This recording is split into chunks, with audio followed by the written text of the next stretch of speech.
How to plant a field of purple flowers in rows. If you have the space, you can make an amazing visual impact by growing one type of plant in several rows. Some purple flowers such as lavender or sweet pea offer amazing scents that will carry across the field. You can also raise a field of purple flowers commercially, selling cut flowers at farmers markets or cropping them for essential oils. Method 1. Planting your flowers in a row. 1. Grow from cuttings. You want your field to have a uniform look. If you're looking to create a uniform row of plants, try growing your plants from cuttings. This essentially means you are growing clones of a parent plant. Growing from seed or bulb may mean your plants have more variety, which may not be the look you want to achieve. 2. Prepare your soil. Remove any remnants of the previous year's crop and any fallen branches, weeds, and stones. Till the ground to break up the soil to a depth of at least 6 inches, 15.2 centimeters. Try to improve the soil by adding well-rotted manure. Add this manure well before you plan to plant your field. For example, sweet peas will grow better if manure is dug into the beds at least a month ahead of planting time. 3. Alter the pH of the soil if necessary. If you need to alter the soil pH, you should also plan to do this well before you plan to plant your field.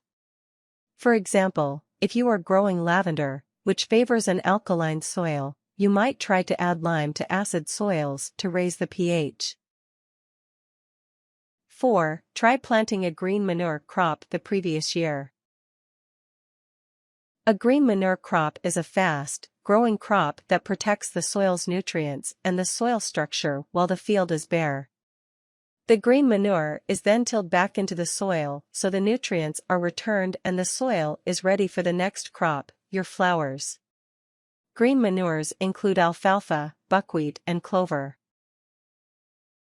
5. Decide how wide the rows need to be. This depends on which variety you are growing and what size the plants achieve, as well as how much space you need between rows in order to tend them. Start planting your rows by hammering a stake into the ground at both ends of the first row. Tie a piece of string between the stakes and use this to guide your planting. Lavender plants need at least 30 inches, 76.2 centimeters, between them, plus room for you to walk between the rows to prune and harvest. You should create rows that are at least the width of your shoulders. 6. Dig your holes. Dig holes for your plants that are as deep as the plant container and twice as wide. Add a handful of slow-release fertilizer, such as bone meal, to the hole and mix the fertilizer in. Don't let the young plant's roots touch the fertilizer directly. 7. Plant the young plants and water well. You may find it helpful to carry a backpack watering device to help cover the large area of the field. You can then lay down weed-proof matting, but this is not essential. Water the young plants until they are established. Plants will usually become established within a few weeks. 8. Create an irrigation system. You may want to lay an irrigation system to efficiently water your plants using minimal water. This is especially recommended for lavender, as watering directly to the base of the plant via an irrigation pipe laid on the ground helps avoid splitting, a problem that can occur from overhead watering. 9. Continue to care for your field of flowers. Established plants such as lavender shouldn't need watering unless it is exceptionally hot, dry, or windy.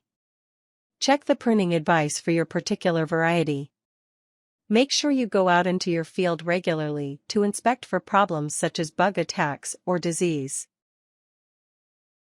Method 2. Considering different flower varieties. 1. Understand that you will have to consider the quality of your land when picking out flowers to grow. You'll need to think carefully about what your planting conditions are like when selecting which purple flowers to grow. Think about the type of soil you have, the average temperatures your area experiences, and what you want to get out of your flowers. The following steps list out some common purple flowers that are grown in rows. 2. Consider growing lavender. For stunning, long-lasting flowers and a heavenly scent, lavender makes an excellent choice for mass planting. In the fields of France's Provence region, you'll see fields of them growing in neat clumps.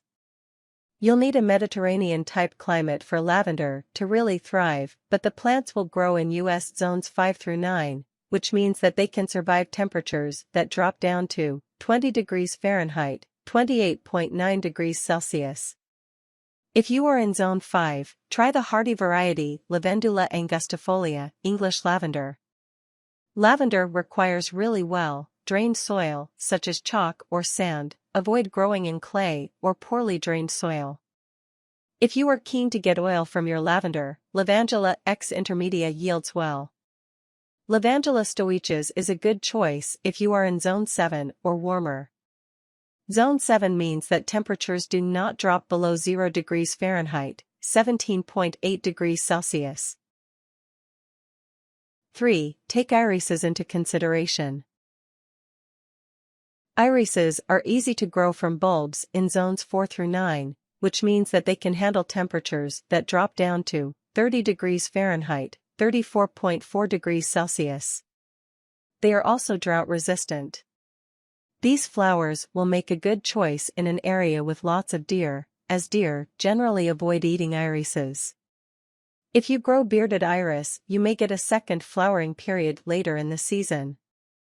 You'll see the foliage year-round, but it can look a bit messy. These plants will need dividing every few years.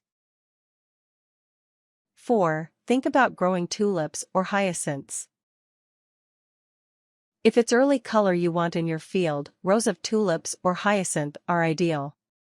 These will return year after year and require little attention. They do, however, need a well-drained soil and possibly a protective mulch to help shelter the bulbs over winter. Keep in mind that if you grow these flowers, you'll have a bare field for much of the year unless you plant another crop above them. 5. Grow sweet pea if you would like a sweet-smelling field. A field of sweet peas is a joy to behold and the scent is divine. Sweet peas are usually annuals, but there are perennial varieties. Lord Anson's pea is a purple perennial.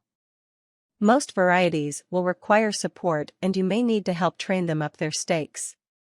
Sweet peas are great for taking cut flowers, as the more you cut the flowers, the more they produce. The plants will look very messy by late summer and need clearing away after blooming. The field will then be bare for the rest of the year unless you plant another crop. 6. Test out the flower you plan to plant in your field.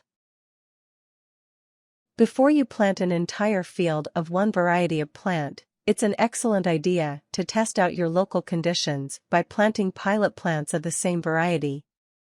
This means planting a small number of the plant you intend to grow and seeing how they thrive in your conditions. For example, if you plan to grow a field of lavender, try growing 3 plants of the variety you are considering. You might also grow 2 substitute varieties, or a different plant species altogether, just in case your first choice doesn't thrive quite as you wished. Tips. Remember that many of the plants suggested require full sun, so avoid planting them in shade from trees or hedges bordering the field. Weed control is likely to be the main problem after planting. Laying weed control fabric is recommended.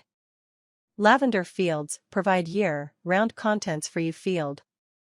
The flowers are stunning through the summer months and the neat silver-gray bush then remains for the rest of the year. Lavender is your best choice for a neat field off-season,